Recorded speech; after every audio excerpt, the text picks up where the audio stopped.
The scent of bleach and stale coffee clung to my uniform as I pushed through the heavy glass doors of Lombardi's, the kind of upscale Italian restaurant where I didn't belong, not as a guest anyway. My fingers ached from scrubbing pots for the past 6 hours, and my feet screamed inside the cheap flats that were falling apart at the seams. But I needed this job, desperately. The kitchen staff barely looked up as I clocked in for the evening shift. I was invisible here, just another pair of hands to wash dishes and mop floors. That's what I'd become in the 2 years since everything fell apart, a shadow moving through other people's lives, trying not to be seen. I tied my apron tighter around my waist, the fabric worn thin from too many washes, and started loading the industrial dishwasher. Steam rose in thick clouds, dampening the hair that escaped my ponytail. The noise was deafening, plates clattering, chefs shouting orders in Italian and English, the constant rush of water. I welcomed it. The chaos kept my mind from wandering to places I couldn't afford to go. Table 12 needs bussing, Marco, one of the servers, called out as he breezed past with a tray of empty wine glasses. And be quick about it. We've got VIPs tonight. VIPs. Lombardi's was always full of them. Politicians, celebrities, people who spent more on a single meal than I made in a month. I grabbed a bus tub and pushed through the swinging door into the dining room. The contrast always took my breath away. Out here, everything gleamed. Crystal chandeliers casting warm light over white tablecloths. The soft murmur of conversation, the delicate clink of silverware against fine china. Classical music drifted from hidden speakers. It smelled like expensive wine, truffle oil, and money. I kept my eyes down as I moved toward table 12, collecting abandoned plates with practiced efficiency. Don't make eye contact. Don't draw attention. Just do your job and get back to the kitchen. But then I felt it. A weight. A presence. The kind of attention that makes your skin prickle and your breath catch.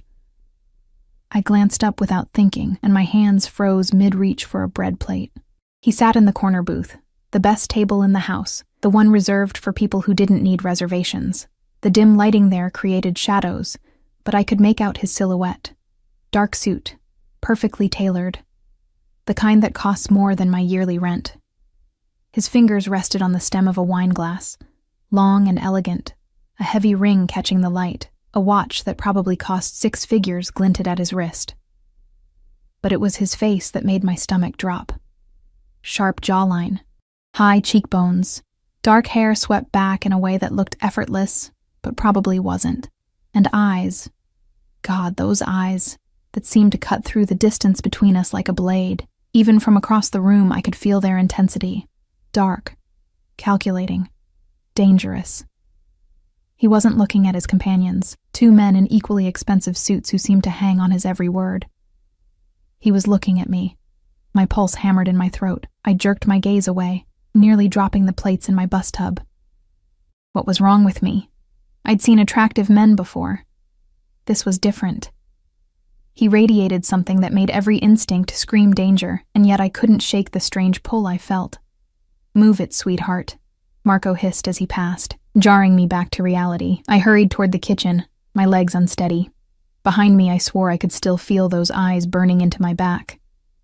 The rest of the shift blurred together. I kept my head down, scrubbed dishes until my hands were raw, and tried to forget about the man in the corner booth. But every time I ventured into the dining room, my traitorous eyes would search for him. Sometimes he was deep in conversation, his expression unreadable. Other times he'd be listening to one of his companions, fingers drumming slowly on the table, a gesture that somehow seemed threatening. And once, just once, our eyes met again. He didn't smile, didn't nod, just held my gaze with an intensity that made my knees weak and my heart race with something that felt dangerously close to fear. Or maybe it wasn't fear at all. It was nearly midnight when disaster struck. I was carrying a full bus tub through the dining room. Too full, I realized too late, when my worn-out flat caught on the edge of a rug.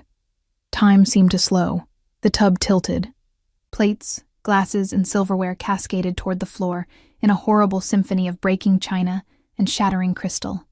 I lunged forward, trying desperately to catch something, anything. My hands closed around a wine glass just as my shoulder slammed into something solid and warm. Not something. Someone. The wine glass slipped from my grip and exploded against the marble floor. Red wine splashed across expensive leather shoes. His shoes. And the cuffs of perfectly pressed black trousers. No. No. No. No. The entire restaurant fell silent. Every conversation died. Every head turned. I stumbled backward, my hands shaking as I stared at the destruction at his feet. My heart pounded so hard I thought it might break through my ribs. The man from the corner booth stood inches away, close enough that I could smell his cologne, something dark and woody, expensive and utterly intoxicating, close enough to see the gold flecks in his dark eyes. "I'm so sorry," I whispered, my voice barely audible.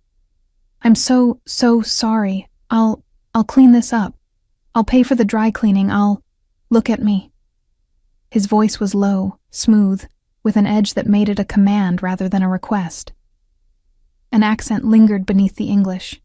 Italian, I thought, though softened by years elsewhere. I forced my eyes up, past the wine-stained shoes, past the muscular frame that the suit couldn't quite hide, past the strong column of his throat until I met his gaze, up close.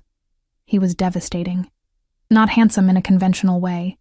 His features were too sharp, too severe. There was a scar, thin and pale, cutting through his left eyebrow. His nose looked like it had been broken at least once, but somehow these imperfections only made him more arresting, more dangerous. "What's your name?" he asked. My mouth went dry. Behind him, his two companions had stood, their hands moving to their jackets in a way that made my blood run cold. One of them spoke rapidly into a phone. The other watched me with cold, assessing eyes. "I asked you a question, Bellessa." The endearment sounded like a threat. "Lily," I managed. "Lily Morrison." Something flickered across his face. Recognition, maybe, or calculation. His eyes traveled over me slowly, taking in my stained uniform, my worn shoes, the purple shadows under my eyes that no amount of concealer could hide anymore. "You're afraid of me," he observed, his tone almost curious. I was. Terrified. But there was something else too, something I didn't want to name. "I'm sorry about your shoes," I said again, my voice stronger this time. "And your pants. I'll pay." He held up one hand, silencing me. The gesture was small, economical, but carried absolute authority. "Do you know who I am?" I shook my head. His lips curved into something that wasn't quite a smile. "Good." He reached into his jacket. I flinched involuntarily and pulled out a business card, heavy cardstock, black with silver lettering. He held it out to me. I stared at it, not taking it. Every instinct screamed at me to run. "Take it," he said softly. "You owe me new shoes, remember? We'll call it, even if you have dinner with me." "I can't," I blurted out. I'm nobody. I don't want to what?" His eyes darkened, the intensity ramping up another notch. "I think I know what I want, Lily Morrison." The way he said my name made something low in my stomach tighten. This was insane. I didn't know this man, didn't know why he was looking at me like I was the only person in the room, like he could see straight through all my carefully constructed walls to the broken parts underneath. Mr. Lombardi himself appeared then, wringing his hands, his face pale. "Mr. DeLuca, I am so sorry for this disruption. The girl will be fired immediately. Please, allow me to—" "No." The single word cut through the air like a knife. Mr. DeLuca, so that was his name, didn't even look at Lombardi. His eyes stayed locked on mine. "She stays." And she takes the card. It wasn't a suggestion. With trembling fingers, I took the card. The paper felt expensive, weighty. I glanced down long enough to see a name, Dante DeLuca, and a phone number. Nothing else. "Tomorrow," he said, 8 o'clock. "I'll send a car." "I don't understand," I whispered. "Why?" For the first time, something almost human flickered across his face. Not kindness exactly, but something less cold. His hand reached out, slowly, giving me time to pull away, and his fingers brushed my cheek. The touch was feather light, but it sent electricity racing down my spine. "You're shaking," he observed. His thumb traced the curve of my jaw, and crying. I was. I hadn't even realized. Hot tears leaked from the corners of my eyes, the stress and fear and exhaustion of the past 2 years finally cracking through my defenses. I can't, I said again, even as I leaned into his touch like a flower toward the sun. You don't know me. You don't know what... Tomorrow, he repeated, his voice brooking no argument. He withdrew his hand, and I immediately missed the warmth. Don't make me come looking for you, Beleza. You wouldn't like how that ends. Then he was gone, moving past me with his 2 companions flanking him like shadows. I watched them leave through the restaurant's front entrance where a black SUV with tinted windows waited. One of the men opened the door for him, scanning the street with sharp, professional eyes, before DeLuca slid into the back seat. The SUV pulled away, and only then did I realize I'd been holding my breath. I looked down at the card in my hand, at the elegant script of his name, Dante DeLuca. It sounded familiar, like something I should know, something hovering just at the edge of my memory. You stupid girl, Mr. Lombardi spat, making me jump. Do you have any idea who that was? Do you have any idea what you've done? I shook my head mutely. His face was red now, veins bulging at his temples. That's Dante DeLuca. He owns half this city, half the businesses, half the politicians, half the... He stopped abruptly, seeming to reconsider his words. You're lucky he found you amusing. Very lucky. Now clean up this mess and get out of my sight. I dropped to my knees, my hands shaking as I picked up shards of broken glass. Each piece felt sharp enough to cut, but I barely noticed. My mind was spinning, trying to process what had just happened. Dante DeLuca. The name echoed in my head as I worked, as I finished my shift in a daze, as I walked home through dark streets to my tiny apartment in a neighborhood where sirens wailed through the night. It wasn't until I was lying in bed, staring at the water-stained ceiling, that the memory clicked into place. 2 years ago, before everything fell apart, I'd seen that name in the newspaper. An article about organized crime, about families that controlled the city from the shadows. The DeLucas had been mentioned. An old family, powerful, dangerous, connected to everything from legitimate businesses to less savory enterprises. And I'd just spilled wine all over the shoes of the man who ran it all. The man who'd looked at me like he wanted to devour me, who'd touched my face with surprising gentleness, who'd demanded I have dinner with him tomorrow night. I pulled the covers up to my chin, suddenly cold despite the summer heat. The business card sat on my nightstand, its black surface gleaming in the streetlight filtering through my threadbare curtains. I should throw it away, should forget this ever happened, should run as far and as fast as I could. But even as I thought it, I knew I wouldn't, because for the first time in 2 years, someone had looked at me like I was visible, like I mattered.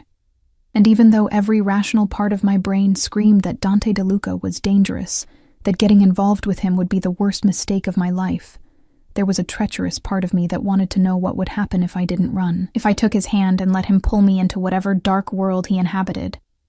Outside, a car alarm wailed. In the apartment above, my neighbors argued in harsh, angry voices. And somewhere in this city, Dante DeLuca was thinking about me. I was sure of it. I didn't sleep that night.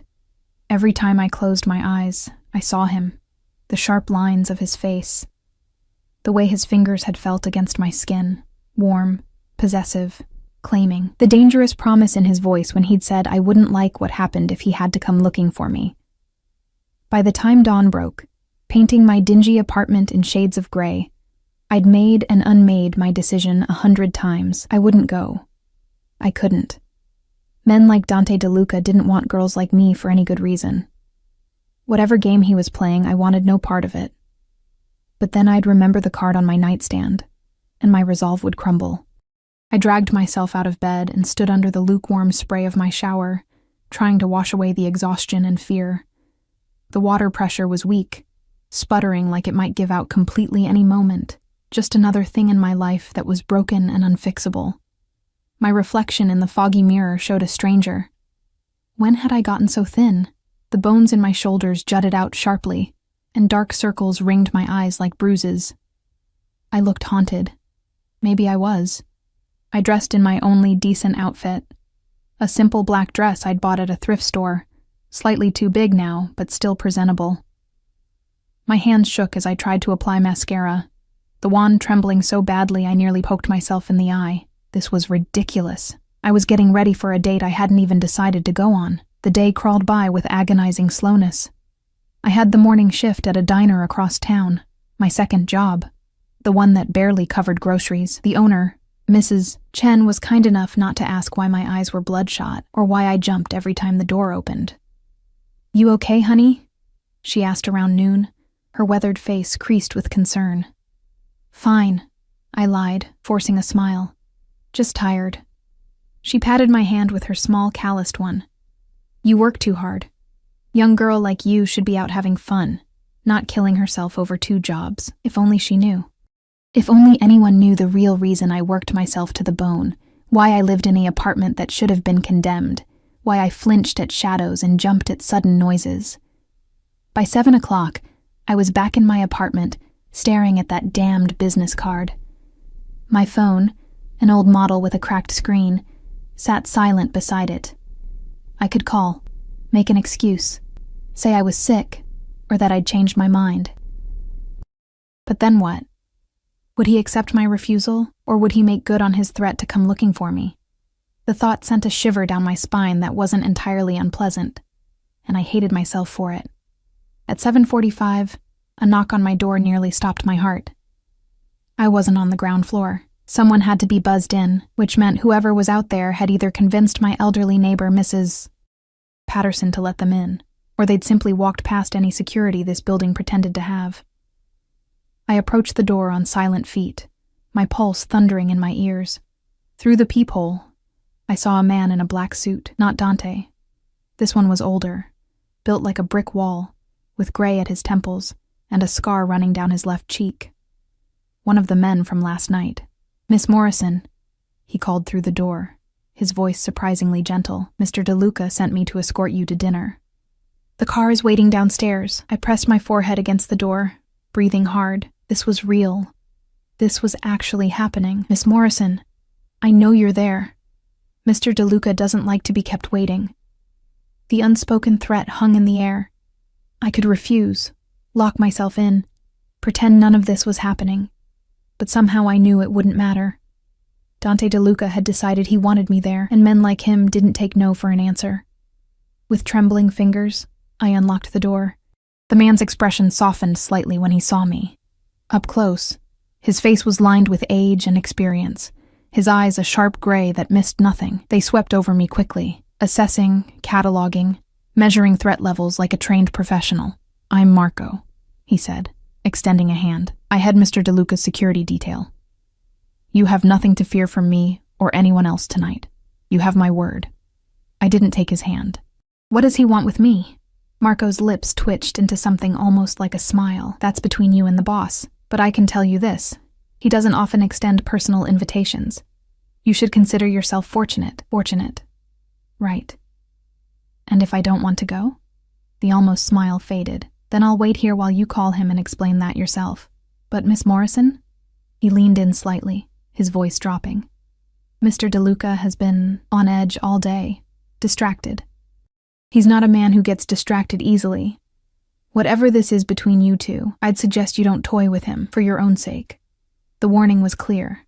I grabbed my purse, a cheap thing with a broken zipper, and followed him down the narrow stairwell. The fluorescent lights flickered overhead, casting everything in a sickly yellow glow. Graffiti covered the walls, and the air smelled like mildew and something I didn't want to identify. Marco didn't comment on my building, but I saw his jaw tighten as we passed a cluster of men loitering in the lobby. They straightened when they saw him, their casual poses becoming wary. One of them started to say something, then thought better of it when Marco's hand moved to his jacket. Outside, a black Mercedes waited at the curb, its engine purring like a contented cat. Nothing like the rusted cars and broken-down trucks that lined this street. The windows were tinted so dark I couldn't see inside. Marco opened the back door, and the interior light revealed leather seats, gleaming wood paneling, and, my breath caught, Dante DeLuca himself. He looked different than he had at the restaurant. More relaxed, maybe, though calling anything about him relaxed seemed wrong. He'd removed his jacket, and his white shirt was unbuttoned at the collar, revealing a glimpse of tanned throat. His sleeves were rolled up to his forearms, exposing muscular arms and what looked like the edge of a tattoo on his right wrist. His eyes locked onto mine with an intensity that made my knees weak. "Lily," he said, my name sounding like a prayer or a curse in his mouth. "Get in." I hesitated, one hand on the doorframe. This was my last chance to run, to choose safety over this magnetic pull toward a man who was everything I should avoid. "I won't ask twice," he said softly, but steel underlaid the words. I got in. The door closed behind me with a solid thunk, and suddenly the world outside seemed very far away. The car smelled like leather and his cologne, that intoxicating woody scent that I'd been unable to forget all day.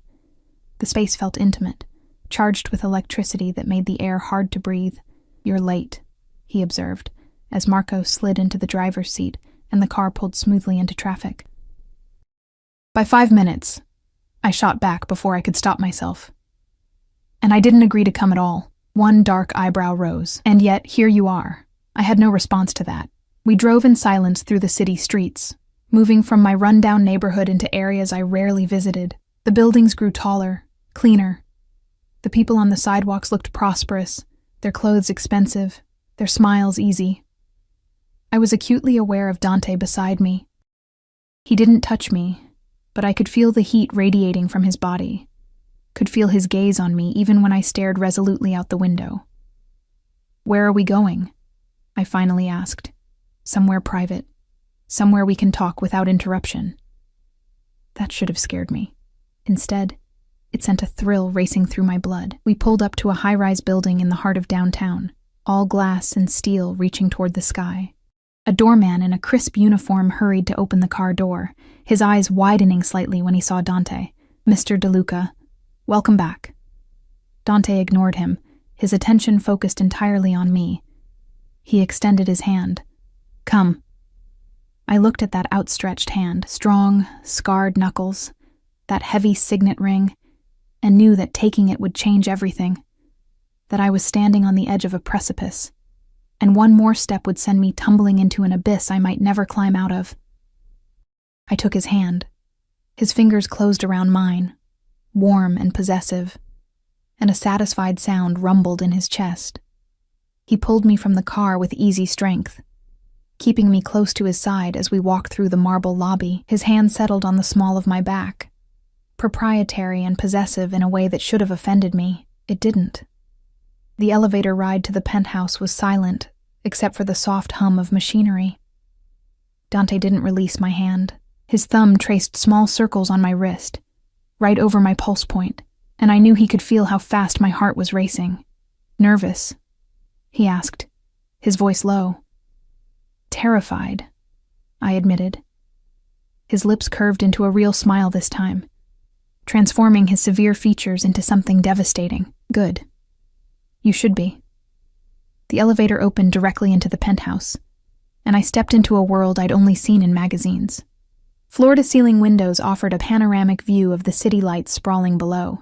The decor was masculine and expensive. Dark leather furniture, abstract art that probably cost more than I'd make in a lifetime. A bar that glittered with crystal and expensive liquor, but it was the dining table that caught my attention. Set for two, with candles already lit, and plates of food that smelled incredible. "I didn't know what you liked," Dante said, releasing my hand to shrug out of his shoulder holster. He said it, and the gun it held on a side table, with casual ease that made my mouth go dry. So I had my chef prepare several options. Several options turned out to be an understatement. The table groaned under the weight of Italian dishes: pasta in creamy sauce, chicken marsala, fresh bread, salads, and desserts I couldn't even name. "This is too much," I whispered. "Nothing is too much for you." He said it like a fact, not a compliment. Like he'd already decided my worth and found it immeasurable. He pulled out a chair for me, and I sank into it on shaking legs. He sat across from me, his dark eyes never leaving my face as he poured wine into crystal glasses. "Eat," he commanded gently. "You're too thin. When was the last time you had a proper meal?" I wanted to be offended by his observation, but he was right.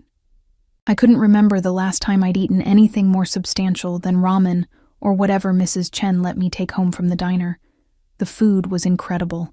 Each bite burst with flavor, and despite my nerves, I found myself eating with an appetite I'd almost forgotten I had. Dante watched me, a satisfied gleam in his eyes, occasionally serving me more food before I could even think to ask. "Tell me about yourself," he said after a while. "There's nothing to tell." I reached for my wine, needing something to do with my hands. "I'm nobody. I work 2 jobs. I live in a terrible apartment, and until last night, the most exciting thing in my life was when Mrs. Chen let me take home leftover soup." "You're lying." My head snapped up. "Excuse me?" He leaned forward, his elbows on the table, his focus laser sharp. "You're lying. Or at least you're not telling me everything. I can see it in your eyes, the fear that has nothing to do with me, the way you flinch when anyone moves too quickly. The fact that you're working yourself to death in jobs you're clearly overqualified for." My throat tightened. "I don't know what you're talking about, Lily." He reached across the table, capturing my hand before I could pull away. His touch was gentle but firm, his thumb stroking over my knuckles. "I know hiding when I see it. I know running. And you, Bellezza, are doing both. The question is, from what?" Tears pricked at my eyes, and I blinked them back furiously. I wouldn't cry. Not here. Not in front of him. "Why do you care?" I challenged, my voice cracking. "You don't know me. This whole thing is insane. You can't just— Can't what? Want you? Claim you?" His voice dropped to a dangerous purr. "I did both the moment I saw you, and I protect what's mine." "I'm not yours," I protested weakly. His smile was predatory. "Not yet. But you will be." The declaration hung in the air between us, heavy with promise and threat. I should have argued. Should have told him he was crazy, that people didn't work like that I wasn't some possession to be claimed. But the words died in my throat because part of me, a dark, secret part I didn't want to acknowledge, wanted exactly what he was offering. To be seen. To be protected. To matter to someone. "I need to use the restroom," I said abruptly, pulling my hand from his grip. He studied me for a long moment before gesturing toward a hallway. "Second door on the right." I fled, my heels clicking against the marble floor. The bathroom was as obscenely luxurious as the rest of the penthouse, all gleaming fixtures and soft lighting. I braced my hands on the sink, staring at my reflection in the mirror. My cheeks were flushed, my eyes too bright. I looked alive in a way I hadn't in years, and it terrified me. A soft knock on the door made me jump. "Lily?" Dante's voice muffled through the wood. "You've been in there for 10 minutes. Open the door." "I'm fine," I called back, but my voice shook. "Open the door." There was no negotiating with that tone. I turned the lock with trembling fingers, and he pushed inside, filling the space with his presence. We stood there in the soft light, too close, the air between us crackling with tension. "Talk to me," he said, his hands coming up to frame my face. The gesture was surprisingly tender for a man who radiated such danger. "Tell me what you're running from." "I can't," I whispered. "If I tell you, you'll—" "I'll what?" His thumbs traced my cheekbones, catching tears I hadn't realized were falling. "Use it against you? Lily, look at me." I did. Those dark eyes held mine with an intensity that stole my breath. "I am not a good man," he said quietly. "I've done things that would make you sick. I've hurt people, destroyed lives, built an empire on blood and fear, but I protect what's mine. And the moment you spilled wine on my shoes, you became mine. So tell me, who made you cry? Who put that fear in your eyes? The dam broke." "His name is Marcus," I heard myself say, the words tumbling out like poison I'd been holding in too long. "Marcus Chen. We were engaged 2 years ago. I thought he loved me. I had a good job then, at an accounting firm. I was happy." Dante's jaw tightened, but he said nothing, just kept stroking my face with infinite patience. He worked in investments, high-level stuff I never really understood. He asked me to help him with some paperwork one day, said his assistant was sick. I signed some documents without really reading them. My voice cracked. I was stupid. So stupid. Turns out he'd been running a Ponzi scheme, and he'd forged my credentials to make it look like I was the accountant who'd approved everything. Bastard, Dante growled. By the time I figured out what he'd done, he'd disappeared. Took millions from his investors and vanished. The FBI came after me instead. They couldn't prove I was involved, but my reputation was destroyed. My firm fired me. No one would hire me. And Marcus... I choked on his name. Marcus left me a note saying thanks for being such an easy mark.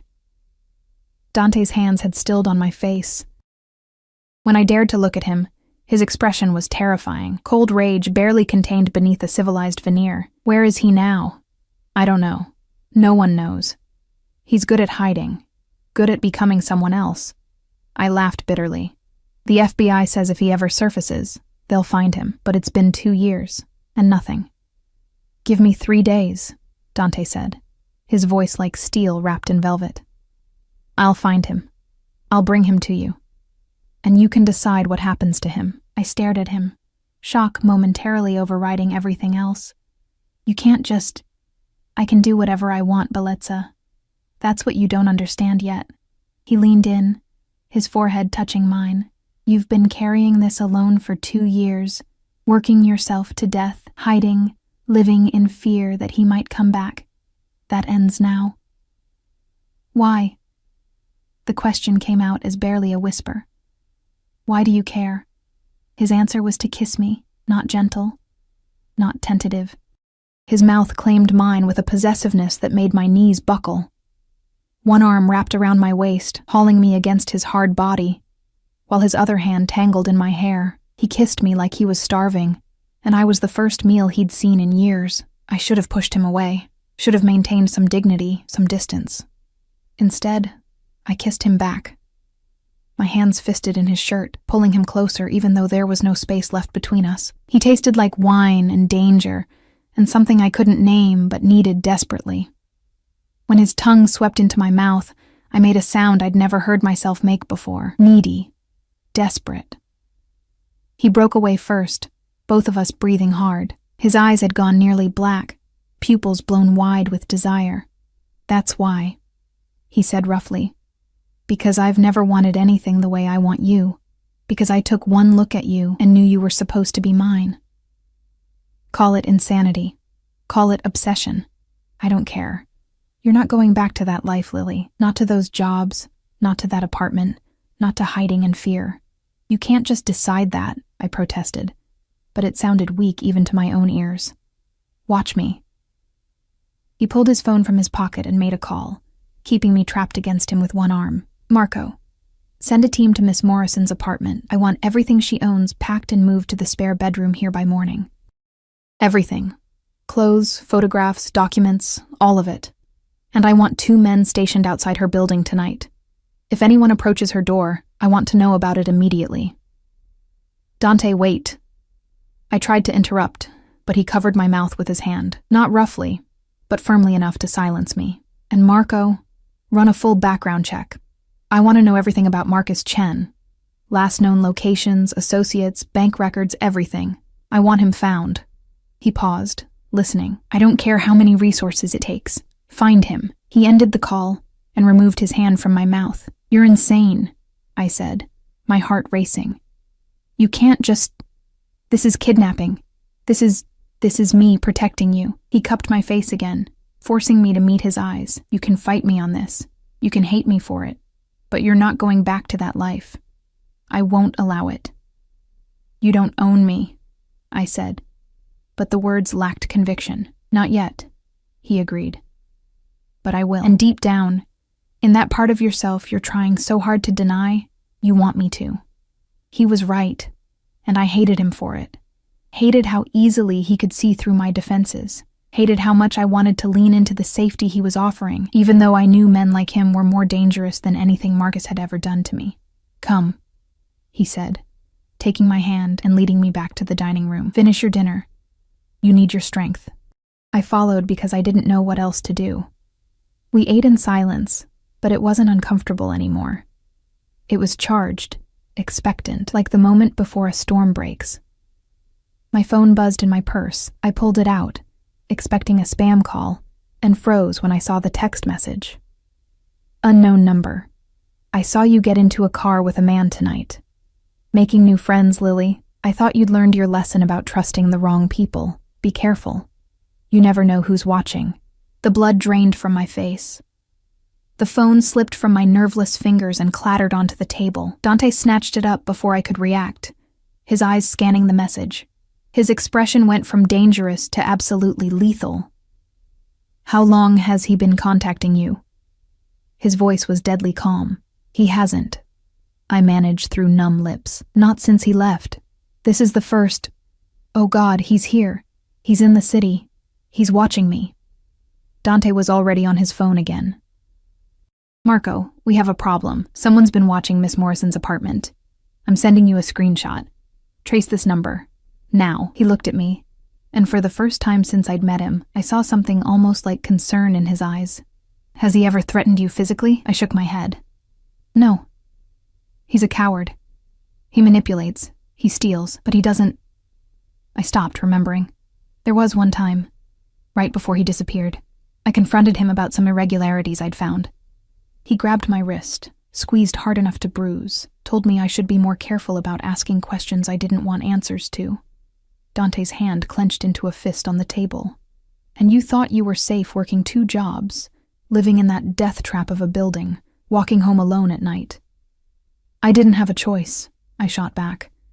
Not everyone has your resources. Some of us have to survive however we can. You have a choice now. He stood, pulling me up with him. You're staying here tonight, and every night until I find this bastard and deal with him permanently. Deal with him? Dante, you can't just... Can't what? Kill him? He said it so matter-of-factly that my breath caught. He destroyed your life, stole from you, framed you, and now he's stalking you. Give me one good reason why he deserves to live. I couldn't. And that scared me almost as much as Marcus's text. I need to think, I said, pulling away from him. This is too much. It's all too much. Then think here, where you're safe. He gestured toward the windows, toward the city sprawling below.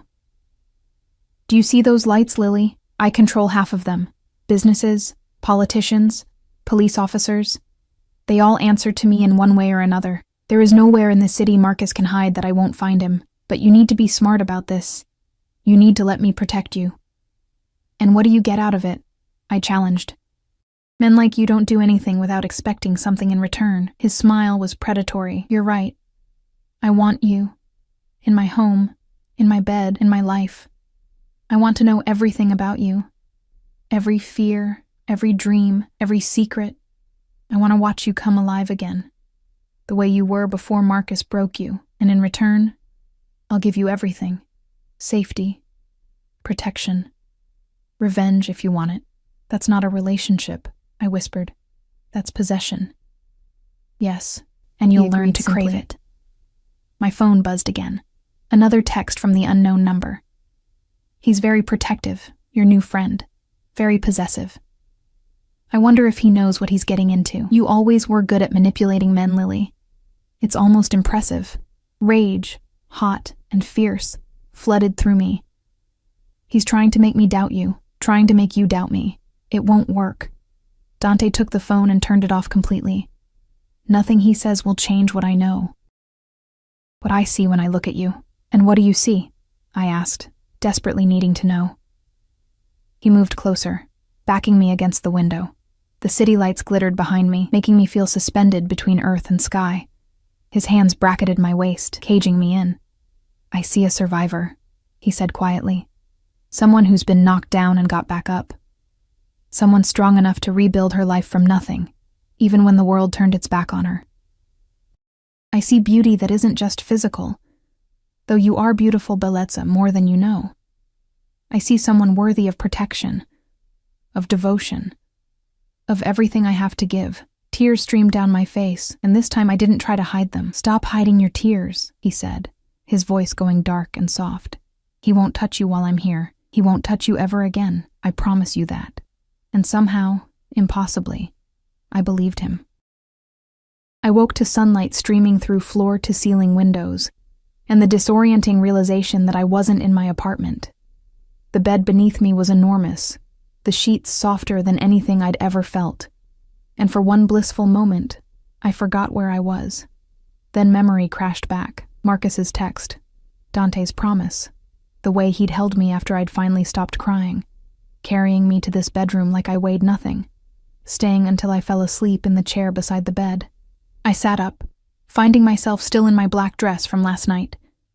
Someone, Dante probably, had removed my shoes and covered me with a blanket. The room was elegant but impersonal, clearly a guest space, though the view of the city was breathtaking. A soft knock preceded the door opening.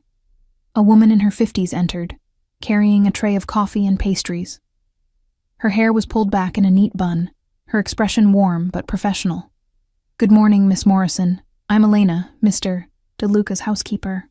He asked me to bring you breakfast and let you know your things arrived this morning.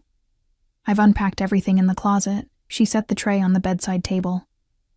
"He's in a meeting but said to tell you he'll be back by noon." "Thank you," I managed, my voice rough from sleep and tears. Elena smiled gently. "The bathroom is through that door. Take your time. You're safe here." After she left, I sat staring at the coffee, trying to process the fact that my entire life had been packed up and moved without my consent. I should be furious. Should demand to go back to my apartment, to my independence, to the life I'd scraped together. Instead, I felt relieved. The shower was another exercise in luxury. Multiple jets, perfect water pressure, expensive products that smelled like heaven. I stood under the hot spray for a long time, letting it wash away the grime and fear of the past 2 years. When I finally emerged, wrapped in a robe that probably cost more than my monthly rent, I found the closet Elena had mentioned. She hadn't been exaggerating. Everything I owned was there, looking shabby and worn against the elegant space. My few items of clothing hung beside empty expanses of rack. My cheap shoes were lined up on shelves clearly meant for many more. I dressed in jeans and a sweater, the most comfortable things I owned, and ventured out of the bedroom. The penthouse looked different in daylight. Still impressive, but less intimidating. I found my way to the kitchen, a chef's dream of stainless steel and marble, where Elena was preparing lunch. "Can I help?" I asked, feeling useless. She gave me an appraising look. "Can you chop vegetables?" For the next hour, I lost myself in the simple rhythm of cooking. Elena was easy to talk to, asking no prying questions, just letting me exist in the normalcy of preparing food. She told me about her 3 daughters, her husband who'd passed away 5 years ago, how Dante had given her this job when no one else would hire a woman her age. "He's not what people think," she said quietly as we worked. "He's done terrible things, yes. But he has honor, loyalty. He protects the people who matter to him." "And what am I?" I asked. "To him?" Elena's smile was knowing. "You'll have to ask him that yourself. But I've worked for Mr. DeLuca for 15 years, and I've never seen him look at anyone the way he looks at you." The door to the penthouse opened, and my heart jumped. Dante strode in, flanked by Marco and another man I didn't recognize. He'd changed into a fresh suit, charcoal gray that made his dark eyes even more intense. Those eyes found me immediately, scanning me head to toe as if checking for injuries. "Leave us," he said to his men without looking away from me. They filed out silently. Elena gave my shoulder a gentle squeeze, before disappearing as well. And then we were alone. "You slept well?" he asked, moving closer. "Yes. Thank you for..." I gestured vaguely at the bedroom. For not taking advantage of you while you were vulnerable." His lips quirked. "I'm many things, Lily, but I don't need to force women into my bed. When you come to me, it will be because you want to, because you're begging for it." Heat flooded my cheeks. "Confident, aren't you?" "Realistic." He reached out, tucking a damp strand of hair behind my ear. "We found Marcus." My breath caught. "What? How? It's only been 12 hours. I told you, I have resources." He pulled out his phone, showing me a photograph. "He's been living in Atlantic City under the name Michael Chang. Different look, bleached hair, contacts, put on weight. But it's him." I stared at the image. He was right. Despite the changes, I could see Marcus in the shape of the eyes, the set of the jaw. My stomach churned with a mixture of rage and nausea. "What do you want me to do with him?" Dante asked, his voice carefully neutral. "I don't understand." He hurt you, destroyed your life. What do you want as payment for that? His eyes darkened. I can make him disappear. I can make him wish he'd never been born. Or I can bring him to you, let you confront him. Your choice. And the power in that offer was dizzying. For 2 years, I'd been powerless, a victim of Marcus's schemes. Now Dante was offering me control over my tormentor's fate. I want to see him, I said, surprising myself with the steadiness of my voice. I want him to know I survived, that he didn't break me. Dante's smile was terrifying and beautiful. Then you'll have that. But Lily, his hand cupped my face. Once we do this, there's no going back. You'll be deeper in my world, exposed to things you can't unsee. Are you sure? I thought about my apartment, about working myself to exhaustion, about jumping at shadows and living in constant fear, about Marcus sending that text, thinking he still had power over me. I'm sure. Good. He pulled me against him, his arms wrapping around me with possessive strength. Marco's team will bring him here tonight. Until then, you stay close to me. I have work. I protested weakly. Not anymore. I called both your employers this morning, told them you wouldn't be returning. I pushed back, anger flaring. You can't just... I can, and I did. His tone brooked no argument. You're under my protection now. That means you don't serve food to strangers. You don't wash dishes in a restaurant kitchen. You don't walk through dangerous neighborhoods at 3 a.m. So what am I supposed to do? Just be your kept woman? His eyes flashed. You say that like it's a bad thing, like I wouldn't give you everything you could possibly want, like being mine is some kind of punishment. It's not about the money, I said desperately. It's about having a purpose, being independent. I can't just sit around your penthouse all day like some... Then find a new purpose. He released me, running a hand through his hair in a rare show of frustration. Go back to school. Start a business. Do whatever you want, with whatever resources you need. But you don't work those jobs anymore. I won't allow it. You don't get to allow or disallow anything in my life, I snapped. I'm not your property. Aren't you? He advanced on me, backing me against the kitchen counter. You slept in my home. You're wearing clothes I'll replace with better ones. You ate food I provided. You're breathing easy for the first time in 2 years because I'm handling the man who terrorized you. Tell me, Bellezza. If you're not mine, then whose are you? I had no answer. He was right, and I hated it. I'm scared, I whispered finally, the admission costing me. I'm scared of what you make me feel, of how much I want this. Want you when I barely know you. You're dangerous, Dante. You admitted as much, and I've already been destroyed by one man I trusted. His expression softened marginally. Marcus was a coward who preyed on your goodness. I'm giving you a choice. Stay with me. Let me protect you. Let yourself feel again, or walk away. But if you walk away, you do it now, before this goes any further. And Marcus, I'll handle him regardless. That's not contingent on your decision about us. His hand came up to trace my jaw. But I think you already know what you're going to choose. He was right again. I'd known since last night, maybe since the moment in the restaurant when his eyes locked on mine, and I'd felt that dangerous pull. One condition, I said, my voice shaking. No more decisions about my life without asking me first. We discuss things. You don't just decree them. A smile played at his lips. I can agree to that. Most of the time. Dante? Fine. All of the time. Unless your safety is involved, and then I reserve the right to do whatever necessary. He leaned in, his breath warm against my ear. Is that acceptable, Bellezza? I suppose it'll have to be. His phone buzzed. He glanced at it, his expression hardening. They've secured him. He'll be here in 2 hours. My stomach dropped. I don't know if I can do this. Yes, you can. And I'll be with you the entire time. He pulled me close again, and I let myself lean into his strength. He can't hurt you anymore, Lily. I won't let him.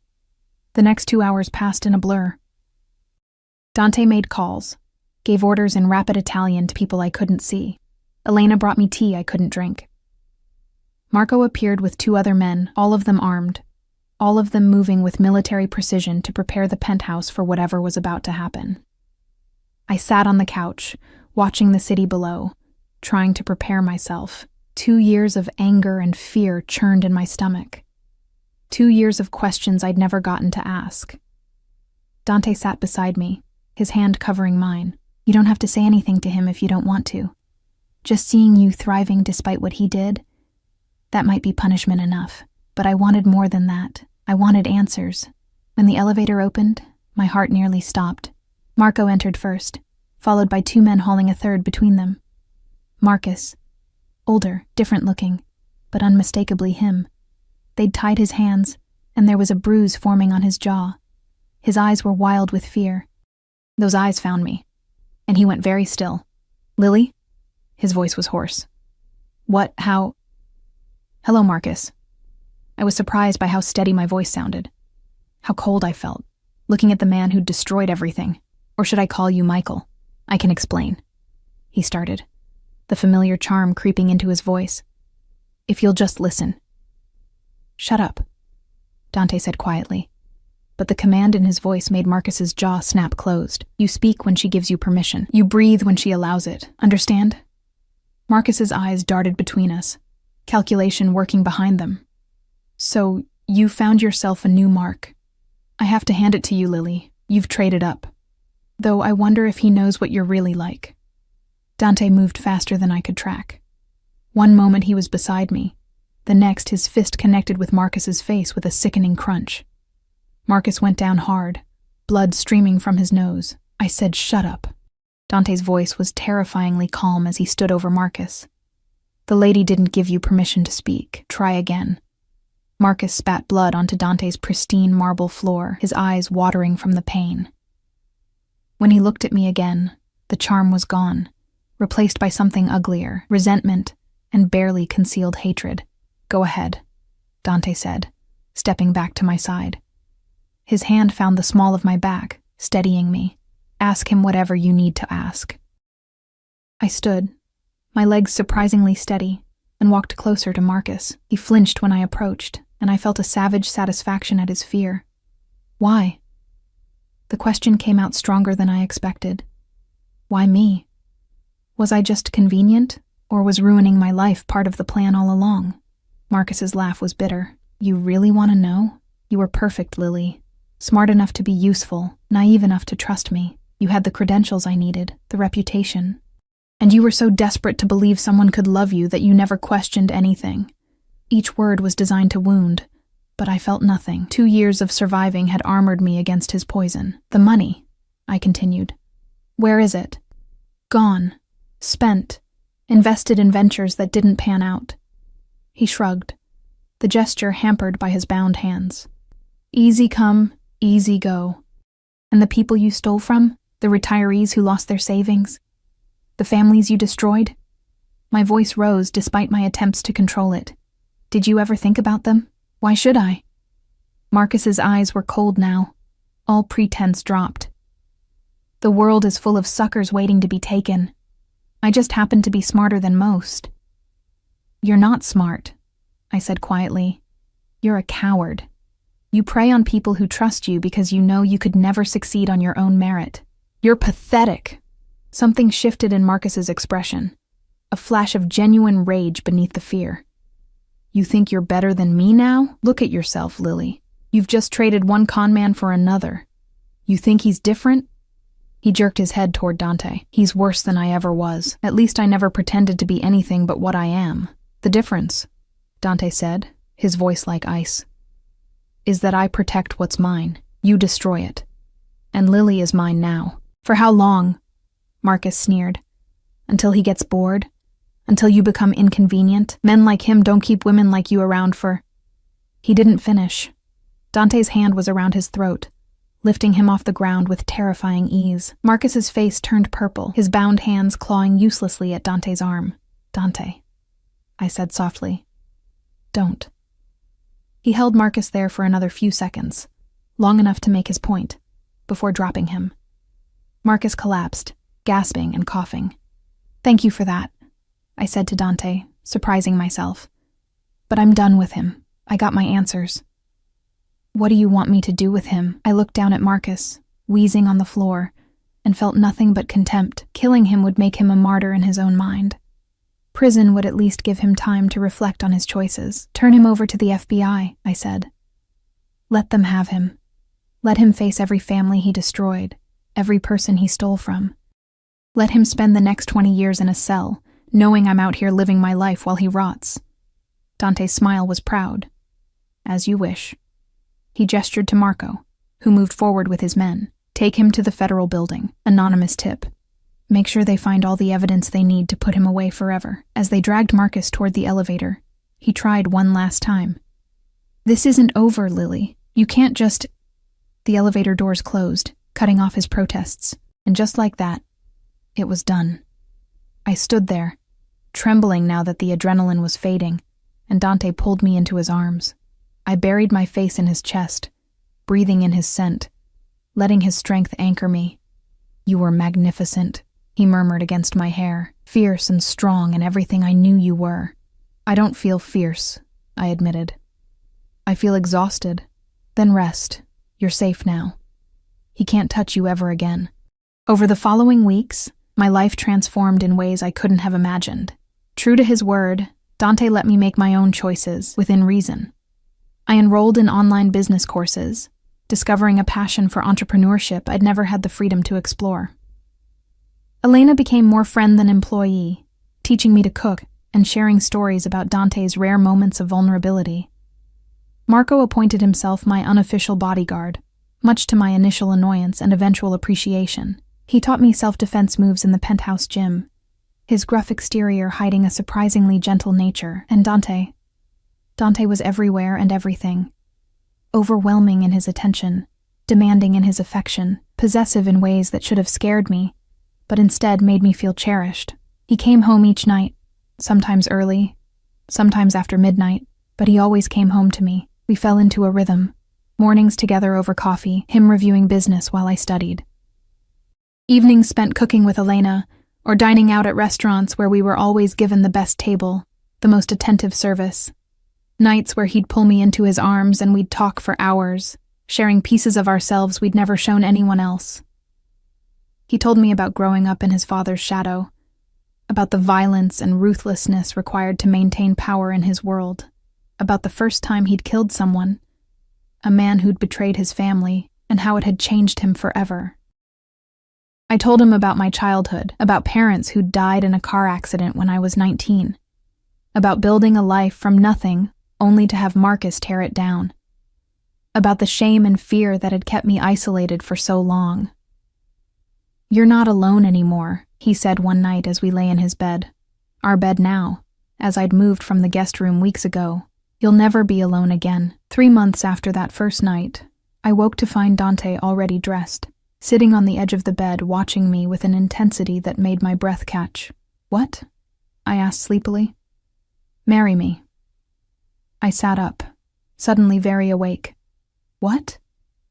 He produced a box from his pocket, opening it to reveal a ring that made my eyes widen.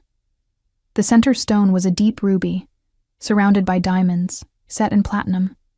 It was stunning and unusual and absolutely perfect. I'm not asking, he clarified, his lips quirking. I'm telling you, you're going to be my wife, but I thought you'd appreciate the gesture.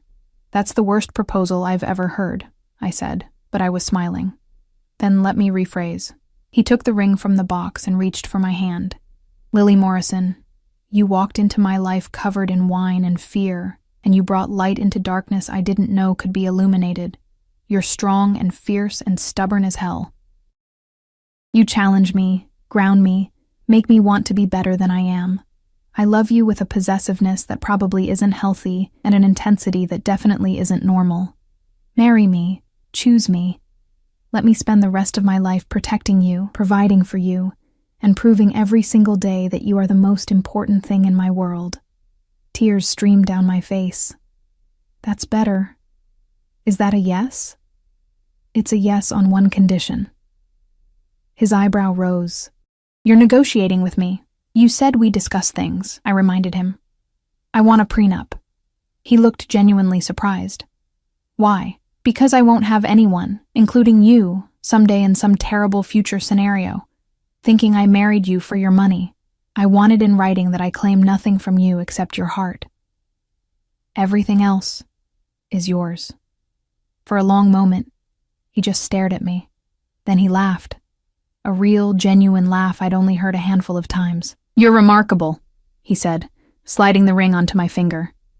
It fit perfectly, of course. He'd probably had my size determined weeks ago. "Fine, prenup, though you're insane to turn down half my empire." "I don't want your empire. I want you." He kissed me then, deep and claiming, and I kissed him back with equal fervor.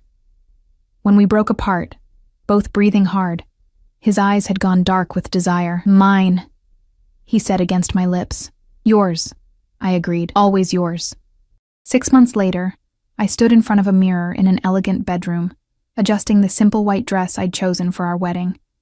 It wasn't a traditional ceremony, just immediate family and close friends at a private chapel Dante owned. Elena fussed with my hair while Marco stood guard outside the door, still protective, even though the threat was long gone.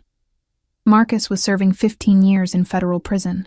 The FBI had been thrilled with the anonymous tip that led them to him, and even more thrilled when they recovered enough evidence to tie him to multiple fraud schemes. I'd testified at his trial, my voice steady, Dante's presence in the courtroom giving me strength. My business, a consulting firm for nonprofits and small businesses, was thriving. Dante had provided the seed money, but I'd built it myself, brick by brick. I had employees now, clients who respected my work, a reputation being rebuilt on my own terms. And I had Dante, my dark, dangerous, impossibly possessive husband-to-be, who'd taken a broken woman and given her reason to hope again. "Ready?" Elena asked, smiling at me in the mirror. "Ready," I said. The ceremony was brief but beautiful. Dante stood at the altar in a black suit, his eyes never leaving mine as I walked toward him. No fear this time, no doubt. Just certainty that this was where I belonged. When the priest pronounced us husband and wife, Dante kissed me with a tenderness that belied his reputation. His hands cupped my face like I was something precious, something to be treasured. "Mine," he whispered against my lips. "Yours," I whispered back. "Always." The reception was intimate, good food, better wine, and people who genuinely cared about us. I watched Dante laugh at something Marco said, watched him speak quietly with Elena, watched him command a room without even trying. And when he looked at me across the space, his eyes full of possession and promise, and something that looked dangerously like love, I felt my heart overflow. I'd been so afraid that first night, spilling wine on his shoes, stumbling into his orbit. Afraid of his power, his intensity, the danger he represented. I wasn't afraid anymore. Later, as we drove away from the reception toward the private villa where we'd spend our honeymoon, Dante pulled me close. "No regrets?" he asked. "None," I said honestly. "You saved me." "No, bellezza." He pressed a kiss to my temple. "You saved yourself. I just made sure you had the space and protection to do it." The city lights faded behind us as we drove into the night, toward a future I'd once thought impossible. I'd walked through fire and come out stronger. I'd faced my demons and won. I'd found a man who saw my worth when I couldn't see it myself. I'd found home in the most unexpected place, in the arms of a dangerous man with a dark past and a possessive streak a mile wide. But he was my dangerous man, my darkness, my future, and I wouldn't have it any other way. The warm summer breeze carried the scent of jasmine through the open window as Dante's hand found mine, our rings catching the moonlight. Behind us lay a past of pain and betrayal. Ahead stretched a future built on trust and fierce, unshakable love. I'd stopped hiding my tears long ago. Now I let them fall freely, tears of joy, of gratitude, of hope finally reclaimed. And in the darkness beside me, Dante smiled, his grip on my hand tightening just enough to remind me that I was his. He was mine, and nothing would ever come between us again.